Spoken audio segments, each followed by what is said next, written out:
आप सभी को नमस्कार। यूपी पुलिस कांस्टेबल की 52,699 पदों पर भर्ती का नोटिफिकेशन है, जल्दी ही आने वाला है।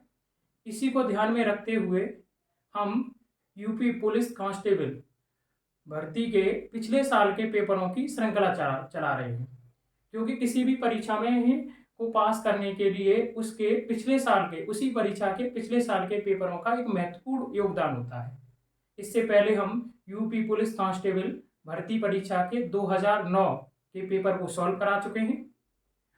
आज हम यूपी पुलिस कांस्टेबल भर्ती परीक्षा 2013 के प्री के मैथ के प्रश्नों को सॉल्व करेंगे। इस परीक्षा में 41 टोटल प्रश्न मैथ के आए थे। 20 प्रश्न हैं इस वीडियो में सॉल्व करेंगे, बचे हुए 21 प्रश्न हैं वो अगली वीडियो में सॉल्व करेंगे। और ये प्रश्न है आपकी यह परीक्षा को पास करने के लिए बहुत ही महत्वपूर्ण है। चलिए देखते हैं प्रश्न नंबर 1। प्रश्न नंबर 1 है, अगर एक वृत्त की परिधि 3 गुना ज्यादा है छोटे वृत्त से जिसकी त्रिज्या 3 इंच है। उसने कहा कि एक वृत्त की परिधि 3 गुना ज्यादा है उस छोटे वृत्त से जिसकी त्रिज्या 3 इंच है, तो बड़े वृत्त की त्रिज्या क्या होगी।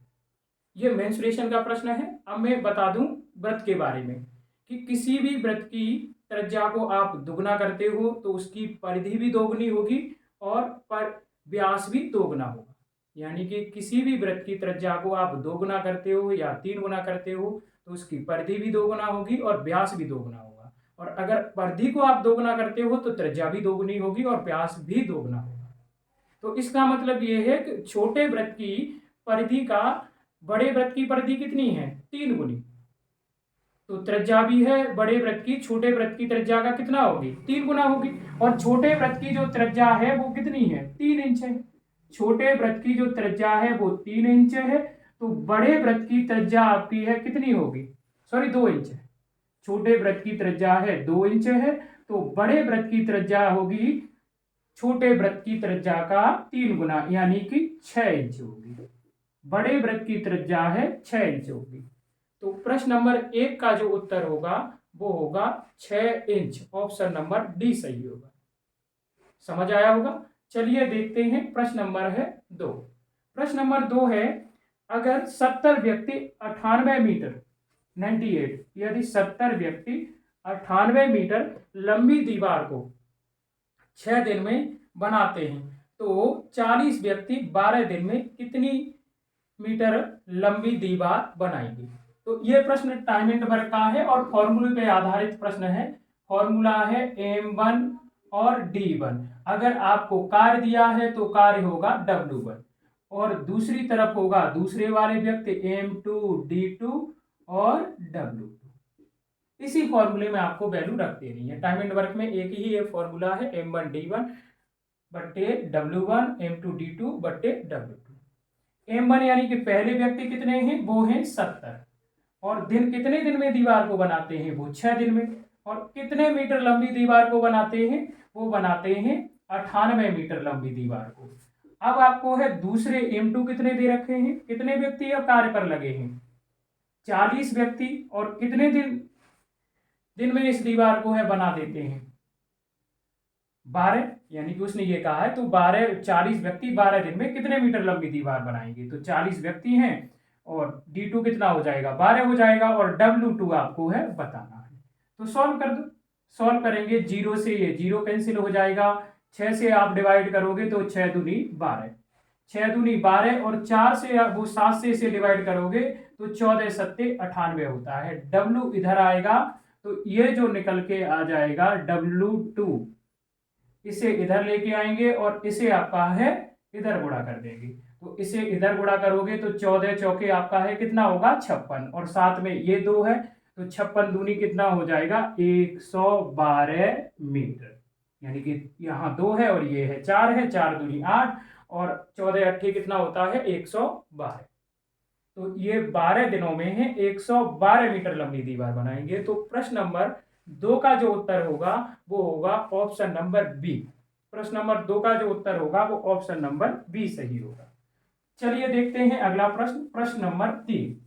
प्रश्न नंबर 3 है, एक दुकानदार 1 केजी एक दुकानदार 1 केजी चाय के क्रय मूल्य के बराबर 950 ग्राम चाय बेचता है। उसने कहा कि एक दुकानदार है 1 केजी चाय के क्रय मूल्य के बराबर, यानी कि इतने में है, जितने रुपए में 1 केजी है खरीद के लाता है, यानी 1 केजी का है सीपी और कितने हैं 950 ग्राम के एसपी के बराबर है। 950 ग्राम एसपी के क्या है बराबर है। 1 केजी का है जो सीपी है क्रय मूल्य है वो 950 है ग्राम के विक्रय मूल्य की कीमत के बराबर है। ये हमने है उसने बराबर कहा है, बराबर रख दिया, बराबर रख दिया। अब ये बताना कि यहाँ केजी है और यहाँ क्या है ग्राम है, तो इसे भी हम ग्राम में चेंज कर लेंगे क्योंकि सेम यूनिट होनी चाहिए। तो 1 केजी में कितने ग्राम होते हैं 1000 ग्राम। तो हम ये भी कह सकते हैं कि 1000 ग्राम जो वस्तु है जितने रुपए में आती है उतने ही रुपए में वह दुकानदार 950 ग्राम वस्तु को बेचता है। तो 0 से 0 कैंसिल हो जाएगा, 5 से डिवाइड करोगे ये 20 और 5 से डिवाइड करोगे ये 19 आ जाएगा। तो सीपी अपॉन एसपी बराबर कितना होगा 19/20। एसपी इधर आ जाएगा और 20 उधर पहुंच जाएगा। तो सीपी कितना निकल के आया 19 रुपए और एसपी कितना निकल के आया 20, यानी 19 रुपए की वस्तु को 20 में बेचा जा रहा है। तो कितने का है प्रॉफिट हुआ 1 का। अब हम लाभ परसेंट बताएंगे और आपको पता है कि लाभ और हानि हमेशा हमेशा क्रय मूल्य पर बताया जाता है। 19 रुपए पर लाभ हुआ है और कितने का 1 रुपए का। तो जब लाभ परसेंट बताते हैं तो हर में क्रय मूल्य रखते हैं, लाभ है तो अंश में लाभ रख देंगे, हानि है तो हानि रख देंगे। ये साधारण भिन्न बन गया, परसेंटेज चेंज करेंगे 100 का गुणा कर देंगे। 19 पंजे 95, 5 शेष बचेगा तो 5 सही 5/19%। उस दुकानदार को कितना फायदा होगा 5 सही 5/19% का है फायदा हो जाएगा। तो प्रश्न नंबर है 3 का जो उत्तर होगा वो ऑप्शन नंबर बी सही होगा। समझ आया होगा। चलिए देखते हैं प्रश्न नंबर है 4। प्रश्न नंबर 4 है 2.50 यानी कि 2.5 रुपए, 2.5 रुपए प्रति पेंसिल की दर से पेंसिल बेचने पर विनोद को 110 रुपए का लाभ होता है तथा 1.75 रुपए की दर से बेचने पर 55 रुपए की हानि होती है। विनोद के पास कितनी पेंसिलें हैं, विनोद के पास है कितनी पेंसिलें हैं, ये बताना। जब वो 2.5 रुपए में है एक पेंसिल बेचता है तो उसे कितने का प्रॉफिट होता है 110 रुपए का। लेकिन जब वो एक पेंसिल है 1.7 रुपए की बेचता है तो उसे कितने की हानि होती है 55 रुपए की हानि होती है।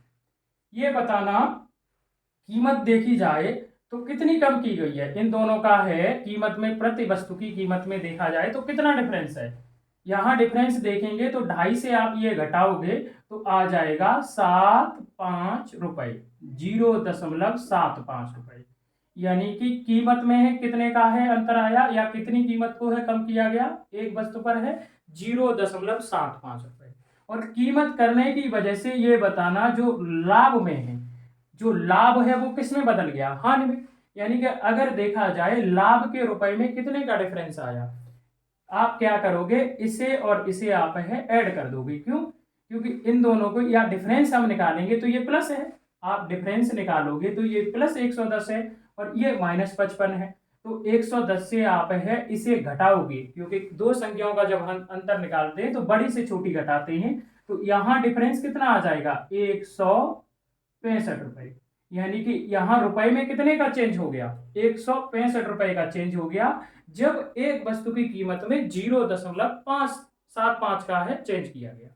अब ये बताना कि एक वस्तु पर इतने रुपए का चेंज हुआ है, टोटल वस्तुओं पर कितने का चेंज हुआ है 165 रुपए का, 165 रुपए का है चेंज हुआ है। तो उसमें पेंसिलों की संख्या आप पूछी है तो क्या आप संख्या नहीं बता सकते।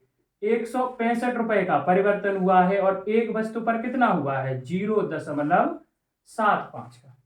तो आप डिवाइड कर दो, 0 से है ये आपका है, ये दशमलव हटाओगे तो 2 0 हो जाएंगी और 25 से डिवाइड करोगे 25 तिया 75 और 25 छिक्के 150, 25 छिक्के 150, ये कितना हो जाएगा है 6600। 3 से आप है सॉरी 25 छिक्के आपका है 150 और ये हो जाएगा है 0, 25 छक्के 150, एक 0 बचेगा और 3 का भाग दोगे तो ये हो जाएगा 220। 3 दूनी 6, 3 दूनी 6, यानी कि विनोद के पास कुल मिला के 220 पेंसिल हैं। तो प्रश्न नंबर 4 का जो उत्तर सही होगा वो ऑप्शन नंबर ए सही होगा। क्योंकि जब भी इस टाइप का प्रश्न आए तो आप ये देखो कि वस्तु की कीमत में कितना परिवर्तन किया गया है और उसकी वजह से जो लाभ हो रहा था उसमें कितना चेंज हुआ, यानी कि उसका लाभ हानि में पर चेंज हो गया, यानी कि टोटल कीमत में देखा जाए, लाभ हानि न देख के हम टोटल कीमत में देखा जाए तो कितना परिवर्तन हुआ, टोटल 165 परिवर्तन हुआ। एक वस्तु पर कितना हुआ है, इसका मतलब अगर इसमें हम भाग दे देंगे एक वस्तु की कीमत में कितना चेंज हुआ है उसका, तो हमें उस व्यक्ति के पास कितनी वस्तुएं हैं वो पता चल जाएंगी। तो विनोद के पास कितनी वस्तुएं हैं, 220 वस्तुएं हैं। समझ आया होगा। चलिए देखते हैं प्रश्न नंबर है 5। प्रश्न नंबर 5 है, एक स्कूटर का मूल्य 50,000 रुपए है। एक स्कूटर का मूल्य 50,000 रुपए है। हर वर्ष इसके मूल्य में 12% की कमी आती है। 2 वर्ष बाद इसका मूल्य क्या होगा। एक स्कूटर का मूल्य कितना रुपए है, 50,000 रुपए है। एक वर्ष में कितने परसेंट की कमी आ जाती है, 12% की।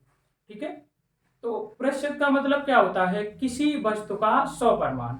स्कूटर की कीमत इसका मतलब है 100% यानी 100 रुपए है और कितने परसेंट की है कमी हो रही है, 12% की कमी हो रही है, तो कीमत कितनी रह जाएगी। प्रतिशत का मतलब होता है किसी वस्तु का 100 परिमाण।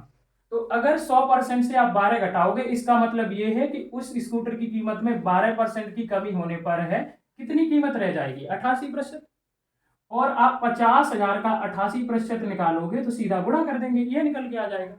किसी भी आप संख्या का वैल्यू का परसेंटेज निकालते हो सीधा आप गुणा कर दो, ये निकल के आ जाएगा। ये बताना आप अब इसे सॉल्व नहीं करना है।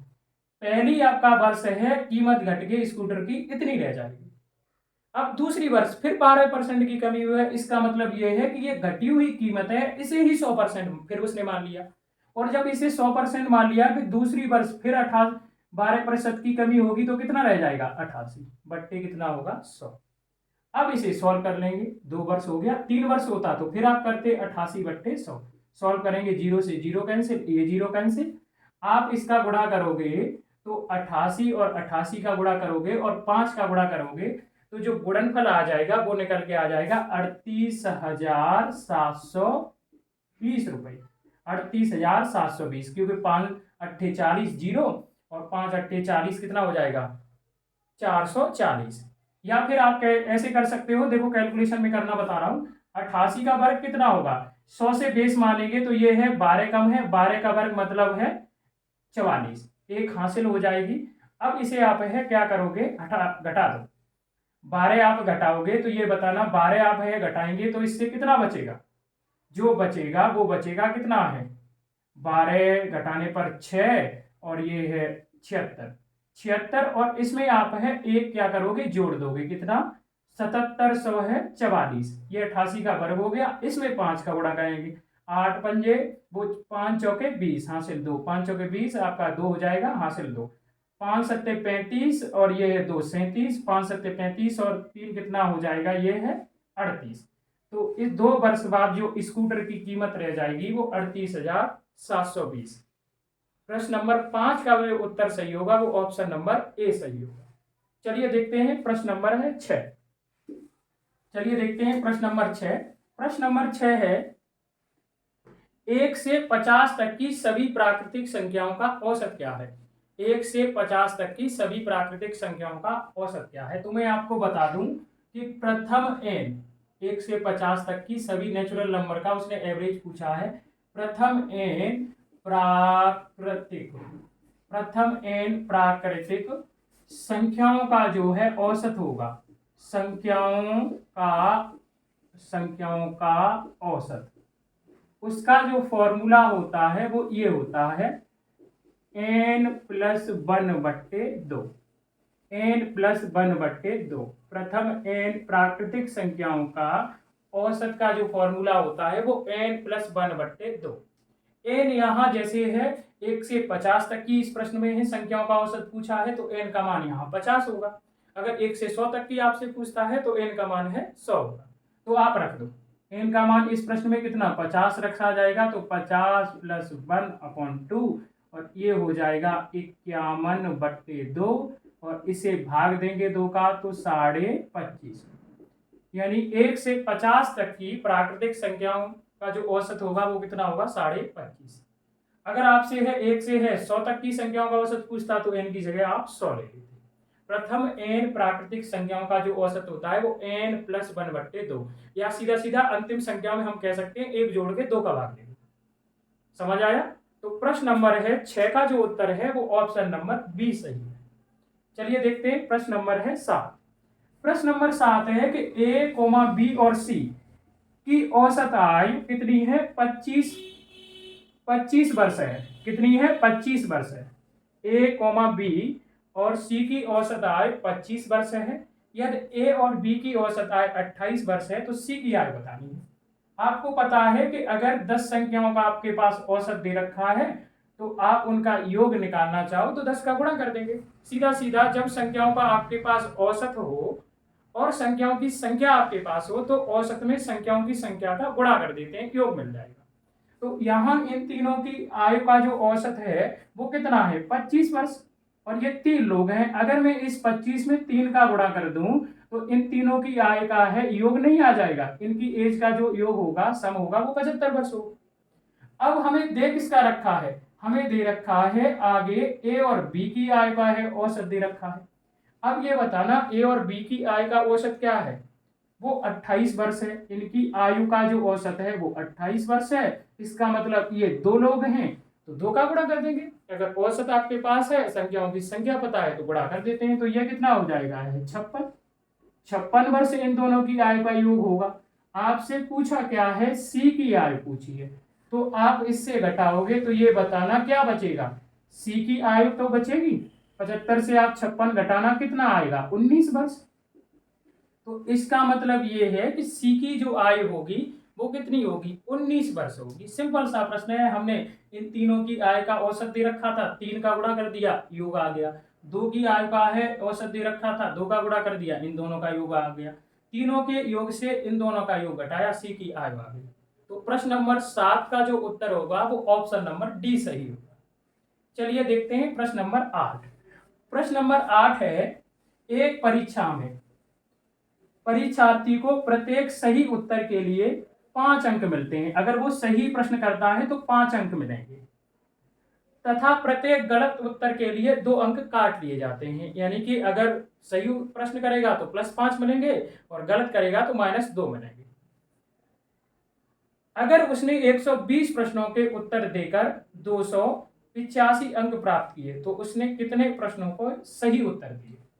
तो इस प्रश्न को हम जो सॉल्व करेंगे तो वो ऐसे सॉल्व करेंगे। हम मान लेंगे, चलो यहां कर दे रहा हूं, हम मान लेंगे कि सही प्रश्नों की जो संख्या है, हमसे सही प्रश्न पूछे हैं वो x है और जो गलत प्रश्न उसने किए हैं गलत प्रश्नों की संख्या क्या हो जाएगी, टोटल प्रश्न कितने हैं 120, तो x आप घटा दोगे तो गलत प्रश्नों की संख्या क्या हो जाएगी 120 - x। मैंने मान लिया कि उसने सही प्रश्न x किए हैं तो टोटल 120 प्रश्न है, x आप घटा दोगे तो ये गलत प्रश्नों की संख्या आ गई। सही प्रश्न के लिए +5 नंबर मिलते हैं और गलत प्रश्न के लिए -2 नेगेटिव में मिलते हैं। तो अगर देखा जाए तो सही प्रश्न के लिए +5 मिलते हैं तो उसे टोटल अंक मिलेंगे कितने x प्रश्नों के लिए 5x और गलत प्रश्नों के लिए -2 मिलता है तो उसके कितने अंक काट लिए जाएंगे, इसमें आप है गुणा कर दो 120 - x।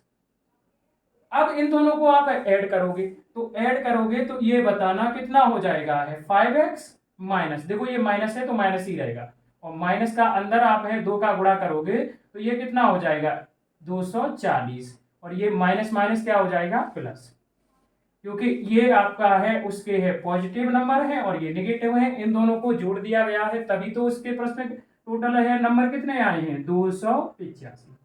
आपको क्या करना है, पहले टोटल है उसे पॉजिटिव यानी प्लस में कितने नंबर मिले और टोटल माइनस में कितने नंबर मिले वो निकाल लोगे, फिर दोनों को जोड़ दोगे। तो मैंने जोड़ा तो 285 निकल के आया। अब आप इसे सॉल्व करो तो ये कितना होगा 7x 2x + 5x और 240 को उधर ले जाओगे तो वो ऐड हो जाएगा 5 और 12 की 2 हासिल 1, ये 525। अब आप है इसका है भाग देंगे तो ये हो जाएगा 7 सत्ते है 49 और 7 पंजे 35, यानी सही प्रश्नों की जो संख्या निकल के आ जाएगी वो 75 निकल के आ जाएगी। सही प्रश्नों की जो संख्या निकल के आ जाएगी वो कितनी होगी? 75। 120 में उसने 75 प्रश्न सही दिए हैं, तब उसके नेगेटिव नंबर काट के हैं 285 नंबर आए हैं। हम क्या करेंगे? सही प्रश्नों की संख्या x मानेंगे, टोटल 120 प्रश्न हैं, गलत प्रश्न ये निकल के आ गए। सही के लिए +5 मिलता है, गुणा कर दिया, ये प्लस में नंबर मिलेंगे। गलत के लिए -2 काट लिए जाए, यानी कि -2 मिलते हैं, ये हमने गुणा कर दिया। इन दोनों को जोड़ा तो ये माइनस और आपका है और ये प्लस का है, तो ध्यान रखना ये प्लस के हैं अंक हैं, तो प्लस के ये माइनस घटाए जाएंगे कि नहीं। या ऐसे आप कर सकते हो कि ये पॉजिटिव के हैं, इससे ये घटा देंगे, वो बचेंगे, वही तो उस नंबर को लड़के को मिलेंगे, तो मैंने इससे इसे घटा दिया, माइनस कर दिया, ठीक है। तो 285 आया, तो x का मान कितना निकल के आ गया? 75। तो प्रश्न नंबर है 8 का जो उत्तर होगा वो ऑप्शन नंबर सी सही होगा, ठीक है। नेक्स्ट प्रश्न है प्रश्न नंबर 9। प्रश्न नंबर 9 है वो सिंप्लीफिकेशन का प्रश्न है। दे रखा है ब्रैकेट में 500 है 89 माइनस 187 का वर्ग। चलो मैं प्रश्न लिख दे रहा हूं। प्रश्न है 589 माइनस 187 का है वर्ग, ठीक है, ये है। उसके बाद है माइनस 589 प्लस 100, सॉरी यहाँ प्लस है यहाँ माइनस है, माइनस 187 का वर्ग बट्टे 589 गुणा 187। इसका मान पूछा है, क्या होगा इसका मान पूछा है। तो आपने एक फॉर्मूला पढ़ा होगा ये वाला, ए स्क्वायर माइनस बी स्क्वायर। एक ब्रैकेट में जो होता है वो a प्लस बी होता है और एक ब्रैकेट में a माइनस बी होता है, ठीक है। एक ब्रैकेट में a प्लस बी होगा और एक ब्रैकेट में a माइनस बी होगा। तो आप ये बताना कि अगर मैं इसे a मान लूं और इसे क्या मान लूं b, तो ये a square minus b square का ही तो फॉर्मूला बन गया। मतलब इसे अगर a मान लूं और इसे b मान लूं तो एक बार मुझे इन दोनों को जोड़ना है, एक बार घटाना है, तो कर लो। तो एक बार मुझे है जोड़ना है, तो आप जोड़ोगे तो 589 प्लस 187, ये तो a हो गया ना, और प्लस b, यानी कि b क्या है? 589 माइनस 187। अब दूसरे ब्रैकेट में क्या होगा? माइनस, यानी कि 589 प्लस 187, ये तो a हो गया। अब माइनस की वजह से ये माइनस क्या हो जाएगा? प्लस हो जाएगा। तो 589 प्लस 187 और बट्टे कितना होगा? जो बट्टे होगा 589 गुणा 187, ठीक है। मैंने क्या किया कि ये a हो गया और ये b हो गया, तो a square minus b square का फॉर्मूला लग जाएगा। एक ब्रैकेट में a प्लस बी, यानी ये a है और ये क्या है? b। तो एक ब्रैकेट में इन दोनों को मैं इसे और इसे जोड़ूंगा और एक ब्रैकेट में क्या है? इससे इसे घटाऊंगा, तो घटाने पर क्या है? ये माइनस है प्लस हो जाएगा। अब यहां देखना 187 कैंसिल, यहाँ 589 से 589 कैंसिल, तो बचा क्या? यहां बचा 589 और यहां कितना बचा? 589 जुड़ जाएंगे तो कितना हो जाएगा? इसे आप जोड़ोगे तो ये हो जाएगा है 2 कह सकते हैं इसे, या 2 का गुणा भी कर सकते हो। ये सॉरी 589 2 बचे, तो जो आपका है इनको जोड़ो, या फिर आप ऐसे भी कर सकते हो 2 गुणा 589 गुणा यहाँ 187 बचा है, तो यहाँ पर भी तो कितने 2 बचे? 187 बचे हैं, तो बट्टे कितना होगा? 589 गुणा 187। 187 से 187 कैंसिल, 589 से 589 और 2 दूनी कितना हो जाएगा? 4। तो प्रश्न नंबर है 9 का जो उत्तर होगा वो कितना आएगा? 4 निकल के आएगा। प्रश्न नंबर 9 का उत्तर जो होगा वो कितना होगा? 4। यानी इसका जो है ऑप्शन सही होगा वो ऑप्शन होगा ए सही। इसका जो ऑप्शन सही होगा वो क्या होगा? ए सही होगा, ठीक है। चलिए देखते हैं प्रश्न नंबर 10। प्रश्न नंबर 10 है वो लासा का प्रश्न है। प्रश्न नंबर 10 है वो लासा का प्रश्न है। 4 अंकों की वह बड़ी से बड़ी संख्या ज्ञात करो जिसे 18, 21 और 24 से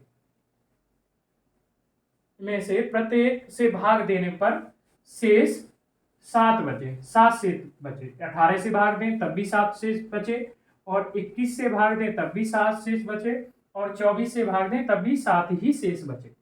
तो ये प्रश्न है ऑप्शन से बेस्ट होगा। चलो मैं ऑप्शन लिख दे रहा हूं। इसके प्रश्न के जो ऑप्शन है वो 9000 है, 61 है और 9500 है। यहां लिख दे रहा हूं, चलो 9061, और दूसरा बी जो ऑप्शन है, ए ऑप्शन है 9061, बी ऑप्शन है 9583, बी ऑप्शन है वो 9583 है, सी ऑप्शन है 9621, 9600 है 21, सी ऑप्शन है वो है 9621 है, और 9987, डी जो ऑप्शन है वो है 9987 है। अब इन्हें जो भाग देना है वो हमें किससे भाग देना है? 18, 21 और 24 से भाग देना है। इन संख्याओं से भाग देना है। अब आप ये बताओ, उसने ये कहा है कि इन संख्याओं का भाग दें तो कितना शेष बचे? 7। और उसने 4 अंकों की बड़ी से बड़ी संख्या पूछी है, तो ये 4 अंकों की बड़ी से बड़ी संख्याएं हैं। इसमें तो हमें कुछ सोचना ही नहीं है, इसमें आपको कुछ नहीं सोचना। 4 अंकों की क्या है? बड़ी से बड़ी संख्याएं हैं। अब आपको पता है कि इनमें से वो संख्या पता करनी है ये जो इन तीनों का भाग देने पर 7 शेष बचे। तो आप ये बताना कि 24 का फैक्टर क्या होगा? 8। 24 का फैक्टर क्या होगा? 8। क्या 24 का भाग देने पर जब 7 शेष बचेगा तो ये बताना कि 8 का भाग देने पर 7 शेष नहीं बचना चाहिए? बचना चाहिए। किसी भी संख्या में 24 का भाग देने पर 7 शेष बचेगा, तो 8 का भाग देने पर भी 7 शेष बचेगा। तो इसमें हमारा वही ऑप्शन सही होगा जो 8 का भाग देने पर 7 शेष बचे। और 8 का विभाज्यता का नियम क्या है? अंतिम 3 अंक। तो 8 का भाग 61 में देना, 8 7 56, 5 शेष बचेगा। ये तो नहीं होगा। 8 का विभाज्यता का नियम है यदि किसी संख्या के अंतिम 3 अंक में 8 का भाग चला जाता है तो वो संख्या भी डिवाइड होगी, तो शेषफल भी उन 3 अंकों से मिलेगा। इसमें देखो, अगर इसमें 8 का भाग देते हैं, 8 7 56, कितना बच जाएगा? 6। 8 7 56, 6 61 हो जाएगा। वो 8 7 56, हाँ 6, कितना बचेगा? 61 हो जाएगा। और भाग दोगे तो 8 7 56 कितना आएगा? 5 निकल के आएगा। 8 7 56, 4 कितना बचेगा? 6 61 हो जाएगा। यहाँ भी नहीं बच रहा, तो ये भी ऑप्शन नहीं सही होगा। यहाँ भाग देना, 8 7 56, 8 7 56 कितना बचा? 2। और अब उतारा कितने का ले लोगे? है 3 का, 23 हो गया। और 8 दूनी 16, कितना शेष बच रहा है? 7। तो इसका मतलब यही सही है। तो प्रश्न नंबर 110 का जो ऑप्शन सही है वो ऑप्शन नंबर बी सही है, 9583। चलो इसमें भी देख ले रहे। 8 एकम 8, 8 एकम कितना हो जाएगा? 8 एकम 8, 1 बचेगा, 18 हो जाएगा। 8 दूनी 16, 2 बच जाएगा, 27 हो जाएगा। 8 या 24, 3 शेष बच रहा है, ये भी सही नहीं होगा। तो प्रश्न नंबर 10 का जो होगा उत्तर वो ऑप्शन नंबर बी सही होगा। तो एलसीएम का प्रश्न आप ऑप्शन से कर सकते हो विभाज्यता के नियम से। समझ आया होगा। प्रश्न नंबर 11 है, एक नाव धारा की दिशा में 8 किलोमीटर की दूरी 1 घंटे में तय करती है तथा धारा के विरुद्ध 2 किलोमीटर की दूरी 1 घंटे में तय करती है। धारा की गति ज्ञात कीजिए। जब भी कोई नाव धारा की है यानी कि पानी के बहाव की दिशा में जा रही होगी तो उसकी औसत चाल होगी b + w। b का मतलब यानी कि बोट, तो नाव की चाल में b मान ले रहा हूं, w का मतलब वाटर, और पानी की चाल w मान ले रहा हूं। तो जब कोई नाव है पानी के बहाव के साथ जाती है तो उसकी स्वयं की चाल तो होती है, साथ ही जो पानी की भी जो चाल होगी उस चाल से पानी भी उसे धक्का मारेगा। तो जब कोई आपका है, इसे अनुकूल चाल बोलते हैं। नाव पानी के बहाव के साथ जाएगी तो नाव और पानी की चाल जुड़ जाएगी जब कोई उस औसत चाल से जाएगी। तो अब ये बताना है कि जब हम पानी के बहाव के साथ वो नाव जाती है तो इस चाल से जाएगी b + w। और कितने किलोमीटर? 8 किलोमीटर है, कितने घंटे में जा रही है? 1 घंटे में। तो 8 बट्टे कितना हो जाएगा? 1, क्योंकि चाल बराबर होता है दूरी बट्टे समय। 8 किलोमीटर की दूरी उसने 1 घंटे में तय की है, इसका मतलब b + w कितना आ गया? 8 किलोमीटर प्रति घंटा। अब जब कोई नाव पानी के बहाव के विपरीत जाती है, विपरीत दिशा में चलती है, तो फिर पानी उसे रोकता है। और जब पानी उसे रोकता है तो उस नाव की उतनी ही चाल कम हो जाएगी जितनी पानी की चाल है। तो इसे प्रतिकूल चाल बोलते हैं। प्रतिकूल चाल बोलते हैं तो जब कोई नाव पानी के बहाव के विपरीत दिशा में जाती है तो नाव की चाल से पानी की चाल घटा देते हैं, इस चाल से है वो जाएगी। और विपरीत दिशा में ये बताना 2 किलोमीटर की है दूरी कितने घंटे में तय की है? 1 घंटे में। तो 2 किलोमीटर की दूरी 1 घंटे में तय की है और चाल बराबर होता है दूरी बट्टे समय। तो कितने किलोमीटर प्रति घंटा आ गई? 8 किलोमीटर प्रति घंटा। ये क्या है? समीकरण बन गया। ये दो रेखीय समीकरण बन गए, इन्हें हम जोड़ देंगे, प्लस कर देंगे। इन्हें आप प्लस करोगे तो W से W कैंसिल हो जाएगा, 2B बराबर कितना आ जाएगा? 10। तो जो नाव की चाल निकल के आ जाएगी वो निकल के आ जाएगी 5 किलोमीटर प्रति घंटा। नाव की चाल कितनी आएगी? 5 किलोमीटर प्रति घंटा। जबकि हमें बतानी है धारा की चाल, तो दोनों की चाल का योग क्या है? 8। तो 8 से आप है 5 घटाओगे तो कितना आ जाएगा? है 3। तो जो पानी की या धारा की जो चाल होगी वो कितनी होगी? 3 किलोमीटर प्रति घंटा होगी। तो प्रश्न नंबर 11 का जो है उत्तर सही होगा वो ऑप्शन नंबर सी सही होगा। ठीक है, चलिए देखते हैं अगला प्रश्न। प्रश्न नंबर 12। प्रश्न नंबर 12 है 360 मीटर लंबी रेलगाड़ी, 360 मीटर लंबी रेलगाड़ी अपने समान लंबाई वाली प्लेटफॉर्म को पार करने में 36 सेकंड लेती है। ट्रेन की गति ज्ञात कीजिए। ये ट्रेन का प्रश्न है। तो जब भी कोई ट्रेन किसी व्यक्ति को पार करे या किसी बिजली के खंभे को पार करती है या किसी सिग्नल को पार करती है तो वो अपनी लंबाई के बराबर दूरी तय करती है, यानी केवल अपनी लंबाई चलती है। जब कोई ट्रेन किसी प्लेटफॉर्म को पार करती है, दूसरी ट्रेन को पार करती है या किसी नदी के पुल को पार करती है या सुरंग को पार करती है तो वो अपनी लंबाई के साथ साथ ट्रेन या प्लेटफॉर्म या पुल या सुरंग की लंबाई को भी कवर करती है। तो यहां उसने क्या है कि अपनी लंबाई के समान, इस प्रश्न में के लंबाई के समान प्लेटफॉर्म को है कवर किया है, यानी पार किया है। तो ये बताना टोटल देखा जाए दूरी तो ट्रेन कितनी चलेगी? एक तो स्वयं की लंबाई चलेगी 360 और प्लेटफॉर्म की भी लंबाई उसे चलनी है। प्लेटफॉर्म कितना है? ट्रेन की लंबाई के बराबर है। तो उसे टोटल कितना दूरी तय करना है? 720 मीटर तय करना है। कितना करना है? 720। ट्रेन की लंबाई 360 मीटर है तो और प्लेटफॉर्म की लंबाई भी 360 ही मीटर होगी, तो 720 मीटर की दूरी तय करनी है। और कितने सेकंड में उसने तय की है? 36 सेकंड में तय की है। कितने सेकंड में? 36 सेकंड में। तो चाल बराबर होता है दूरी बट्टे समय। इसका मतलब उसने 720 मीटर की दूरी 36 सेकंड में तय की। चाल बराबर होता है दूरी बट्टे समय। आप भाग दोगे 36 दूनी 72, तो ट्रेन की जो चाल निकल के आ जाएगी वो 20 मीटर प्रति सेकंड आ जाएगी। लेकिन प्रश्न में जो उत्तर दे रखा है वो किलोमीटर प्रति घंटा में ट्रेन की चाल दे रखी है। तो किसी भी आपका है चाल को मीटर प्रति सेकंड से किलोमीटर प्रति घंटा में आप चेंज करते हो, तो 18/5 का गुणा करते हैं। 5 का भाग दोगे 20 में 4 बार चला जाएगा, 18 चौके 72। तो ट्रेन की चाल किलोमीटर प्रति घंटा में होगी वो होगी 72 किलोमीटर प्रति घंटा। 72 किलोमीटर प्रति घंटा। तो प्रश्न नंबर है 12 का जो उत्तर सही होगा वो ऑप्शन नंबर बी सही होगा। चलिए देखते हैं प्रश्न नंबर है 13। प्रश्न नंबर 13 भी ट्रेन का ही प्रश्न है। 250 मीटर लंबी रेलगाड़ी ट्रैक के किनारे एक खड़े व्यक्ति को 15 सेकंड में पार करती है। 15 सेकंड में पार करती है, रेलगाड़ी की गति क्या है? तो ये तो सिंपल प्रश्न है, क्योंकि जब कोई ट्रेन किसी ट्रैक के किनारे या प्लेटफॉर्म पर खड़े हुए व्यक्ति को पार करती है या बिजली के खंभे को पार करती है या किसी सिग्नल को पार करती है तो अपनी लंबाई के बराबर ही दूरी चलती है, जो भी पार करने में समय लगेगा उस समय। और जब प्लेटफॉर्म और ट्रेन को पार करेगी तो अपनी लंबाई के साथ साथ उनकी भी लंबाई उसे कवर करनी पड़ेगी। तो ये बताना ट्रेन की लंबाई कितनी है? 250 मीटर, और उसने व्यक्ति को कितने समय में पार किया है? 15 सेकंड में। इसका मतलब ये है इसने ट्रेन ने 250 मीटर की दूरी 15 सेकंड में तय की है। और चाल बराबर होता है दूरी बट्टे समय। तो आप 5 से है भाग दोगे 3 और 5 से भाग दोगे ये 50। तो ट्रेन की जो चाल निकल के आ जाएगी 50/3 मीटर प्रति सेकंड, क्योंकि दूरी यहाँ मीटर में है, समय सेकंड में है, तो चाल मीटर प्रति सेकंड में आएगी।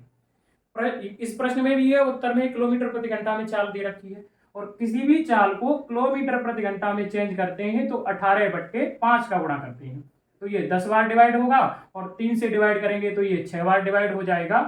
तो उत्तर जो निकल के आएगा वो 60 किलोमीटर प्रति घंटा आएगा। ट्रेन की जो स्पीड होगी वो कितनी होगी? 60 किलोमीटर प्रति घंटा। तो प्रश्न नंबर 13 का जो उत्तर सही होगा वो ऑप्शन नंबर बी सही होगा। चलिए देखते हैं प्रश्न नंबर 14।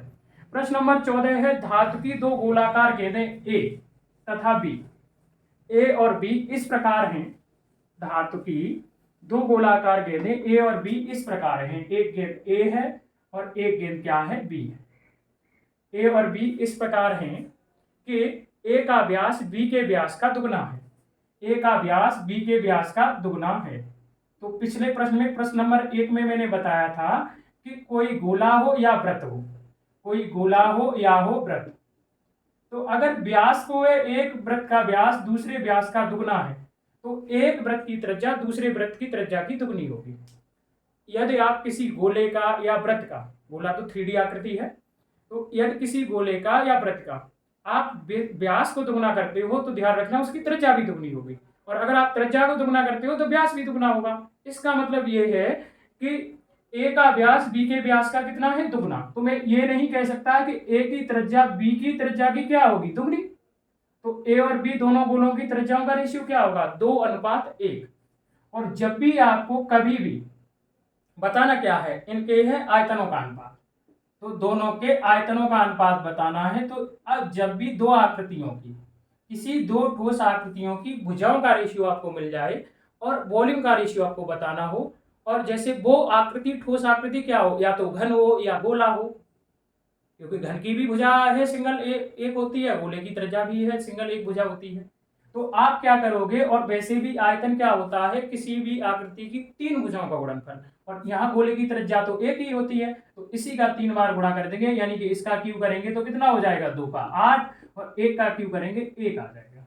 मतलब जब भी आपको दो घन की भुजाओं का रेशियो मिले या दो गोलों की त्रिज्याओं का रेशियो मिले और इनके आयतनों का अनुपात पूछा जाए, तो आप उनके घन है तो घन की भुजाओं का क्यू कर दोगे, गोले हैं तो गोलों की त्रिज्याओं का है क्यू कर दोगे, आपको आयतन का रेशियो मिल जाएगा। तो प्रश्न नंबर है 14 का, प्रश्न नंबर 14 का जो उत्तर होगा, इनके आयतनों का अनुपात होगा 8:1, ऑप्शन नंबर बी सही होगा।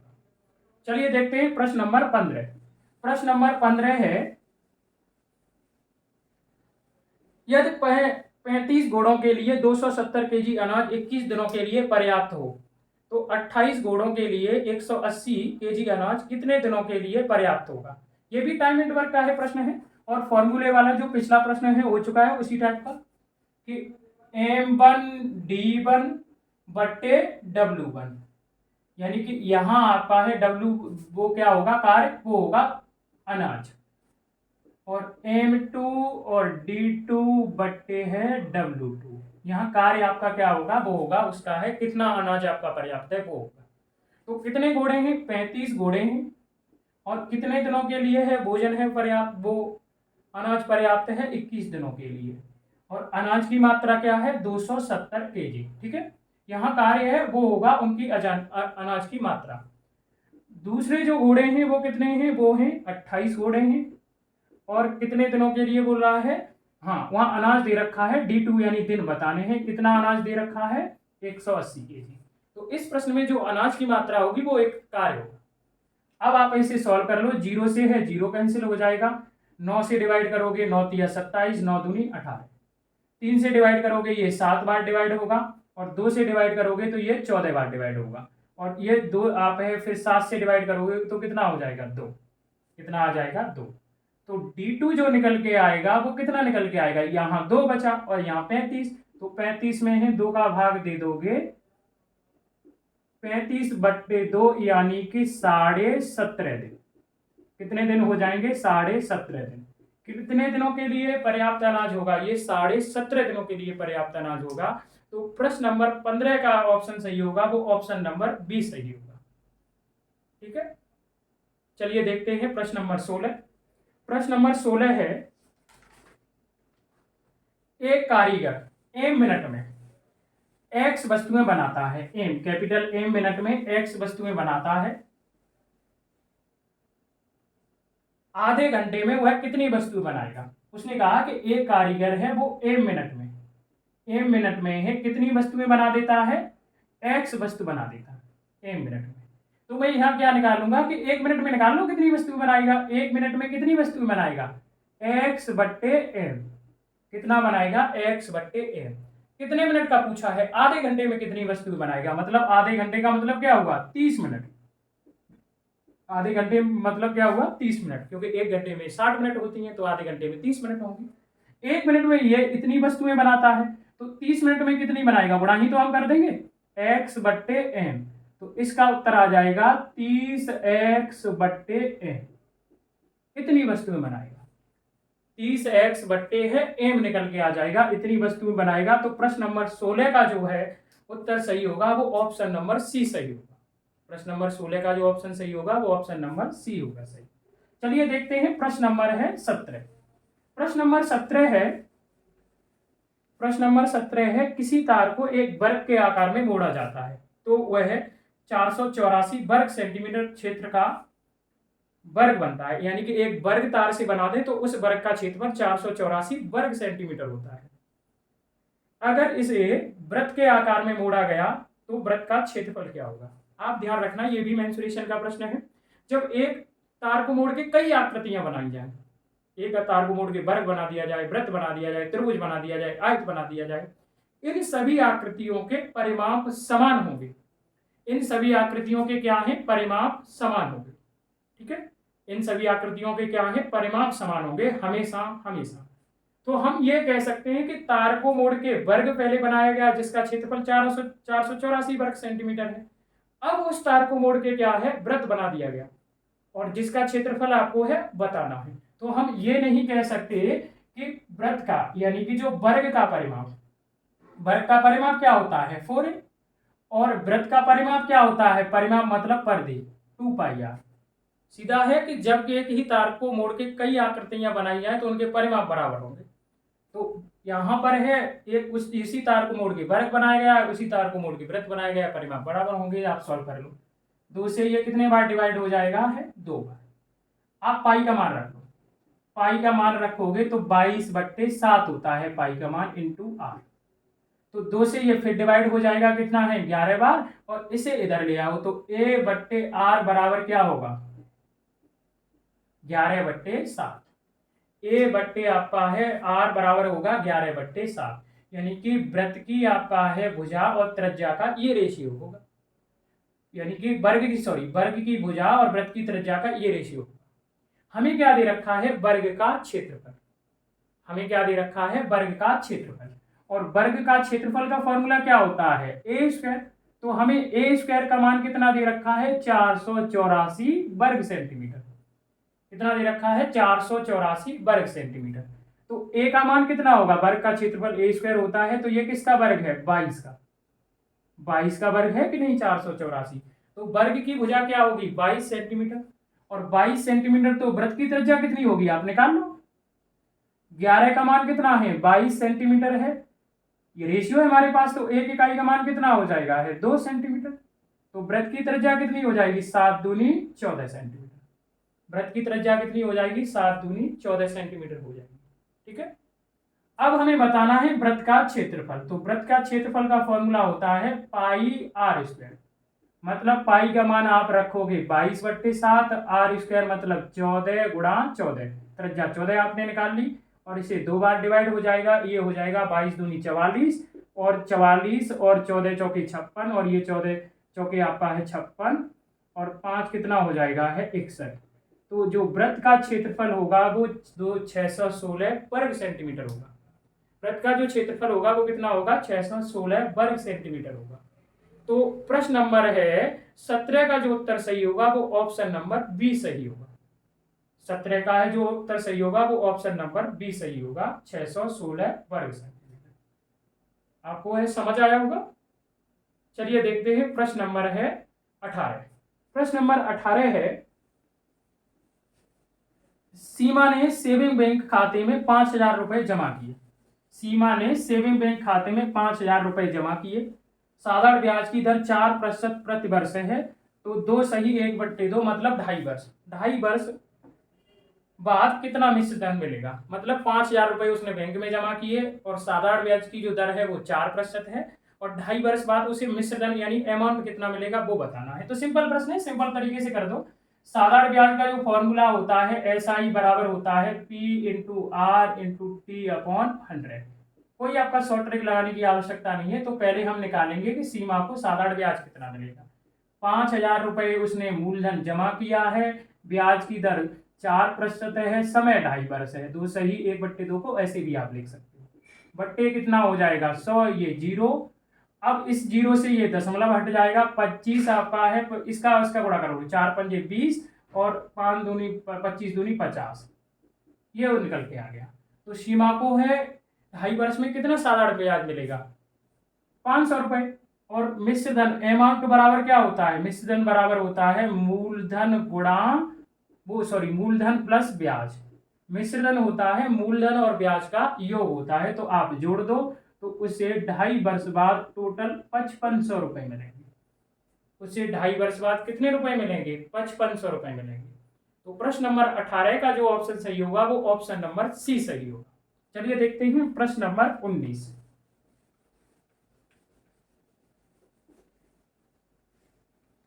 प्रश्न नंबर 19 है 2,500 रुपए पर 12% वार्षिक ब्याज की दर से 1 वर्ष बाद चक्रवृद्धि ब्याज क्या होगा अगर ब्याज हर 6 महीने पर जोड़ा जाए। देखो यहाँ पर जो है चक्रवृद्धि ब्याज का प्रश्न है। दर जो दे रखी है वो 12% है और समय जो दे रखा है वो 1 वर्ष है। तो और यहाँ जो ब्याज कैलकुलेट की जा रही है वो 6 महीने पर की जा रही है। तो जब भी आप चक्रवृद्धि ब्याज में ब्याज 6 माही यानी प्रति 6 महीने हाफ ईयरली कैलकुलेट करेंगे तो दर का तो हम आधा कर देते हैं, तो इसे आधा कर देंगे तो ये 6% निकल के आ जाएगी। मतलब 1 वर्ष में 12% मिल रही है तो 6 महीने में 6% मिलेगी। और समय को आप दूना कर देते हैं तो यहाँ 2 का गुणा करेंगे तो कितना हो जाएगा 2 6 महीने। 1 वर्ष में 6 महीने के कितने पेयर बनेंगे 2 6 महीने। अब चक्रवृद्धि ब्याज में क्या होता है कि आप मिश्र धन निकाल सकते हो, ब्याज नहीं डायरेक्ट निकाल सकते। तो 6% का आप फ्रैक्शन बना लो, कितना हो जाएगा 3/50। 6% का आप फ्रैक्शन बनाओगे कितना बन जाएगा 3/50। और जब भी 10% का हम फ्रैक्शन बनाते हैं हर में मूलधन होता है। तो यहाँ 50 रुपए पर 1 साल में कितना ब्याज मिल रहा है 3 यानी 50 से 53 हो जाएगा। पहले वर्ष मिश्र धन और मूलधन का वो मूलधन और मिश्र धन का ये रेशियो होगा। दूसरे वर्ष भी यही दर पहले 6 माही ये रहे होगा और दूसरे 6 माही भी यही रेशियो होगा। 50 से है 53, तो इसका आप गुणा करोगे तो कितना हो जाएगा है 2500 और इसका आप गुणा करोगे तो ये हो जाएगा 2800 है 9। तो रिजल्ट हमें ये मिला कि प्रति 6 माही अगर ब्याज कैलकुलेट किया जाता है तो 2,500 रुपए हैं वो 1 वर्ष में 6 माही की दर से 12% 6 माही की दर से 2809 हो जाएंगे। हमारे रेशियो में भी 2,500 रुपए आए हैं और प्रश्न में भी 2,500 रुपए हैं। इसका मतलब ये है कि अब हमें एक इकाई की वैल्यू नहीं निकालनी, हमें बताना है CI चक्रवृद्धि ब्याज बताना है। तो ये मिश्र धन है और ये मूलधन है और मिश्र धन से है मूलधन घटा देंगे 2800 से 2500 तो कितना आ जाएगा 309 रुपए। इसका मतलब ये है कि चक्रवृद्धि ब्याज कितना हुआ 309 रुपए हुआ। तो प्रश्न नंबर है 19 का है उत्तर सही होगा वो ऑप्शन नंबर ए सही होगा। चलिए देखते हैं इस प्रश्न का इस प्रश्न वीडियो का अंतिम प्रश्न, प्रश्न नंबर 20। इस वीडियो का अंतिम प्रश्न है प्रश्न नंबर 20। यदि 75 का है x%, उसने कहा यदि 75 का है x% है वो बराबर है 9 के। यदि 75 का x% है वो है बराबर 9 के, तो x का मान क्या है। बहुत ही सिंपल प्रश्न है। 75 का x% 9 के बराबर है तो आप इसे सॉल्व कर दो। का मतलब होता है गुणा और x% को आप फ्रैक्शन बनाओगे, प्रतिशत हटाओगे तो 100 का भाग दे दोगे। 25 से डिवाइड करेंगे 25 दिया 75, 25 चौके 100, 3 का भाग देंगे 9 में 3 बार डिवाइड हो जाएगा। x का मान कितना निकल के आ गया 12। 20 नंबर प्रश्न है कि 75 का x% आप अगर निकालते हो तो 9 आता है। तो हमने सीधा सीधा जैसा प्रश्न में लिखा था वैसे ही लिख दिया और सॉल्व किया तो x का मान कितना निकल के आया 12 निकल के आया। तो प्रश्न नंबर 20 का जो उत्तर सही होगा वो ऑप्शन नंबर सी 12। धन्यवाद। मिलते हैं इसके है दूसरे भाग में। जो 21 प्रश्न हैं बचे हुए हैं वो हम दूसरे भाग में करेंगे।